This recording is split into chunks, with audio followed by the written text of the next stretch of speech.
Hi Rachel, thank you for joining us today. As you know, the new regulation on the Peruvian personal data protection law has recently come into effect. So we are excited to talk to you about privacy law and to hear your insights about your work in Ireland. Hi Julia, thank you so much for having me today, and I'm really keen to discuss this with you. And let's get started.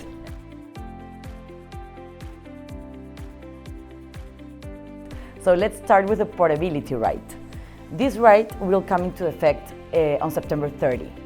So based on your experience, could you explain what this right is about? Sure.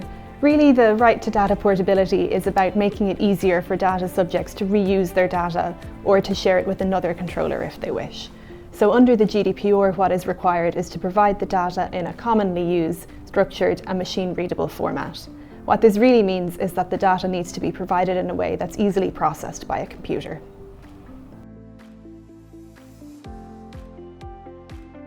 What recommendations would be useful for a company that still doesn't have this right on its radar? That's a great question, Julia. I think there are two key recommendations at this point. The first would be to think carefully about how the right is actually going to be recognised and actioned in practice. And a great way to deal with this is to put in place policies and procedures for your staff to follow, so that if they receive a portability request, they'll recognise it and they'll be able to take steps to action it. And this can really help the business with complying with the requests in a prompt and timely manner. And the second recommendation I would suggest is more of a technical one, because as we were discussing, the right to portability is all about reusing the data. And so how you can comply will ultimately depend on the internal systems you have in place.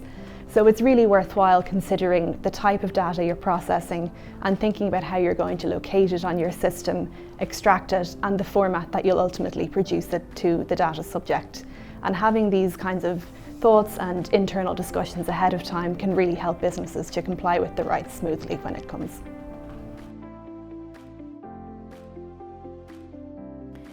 The right to portability applies to all data controllers.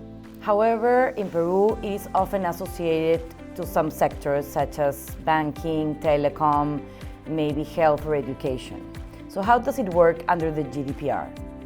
It's really similar under the GDPR, Julia, and as you said, it applies to all data controllers, regardless of the sector that they're operating in. And so because of this, it's really important for organisations to understand the right and to recognise when it arises, because it could apply to them even if they're in a sector that might not be traditionally expecting portability requests.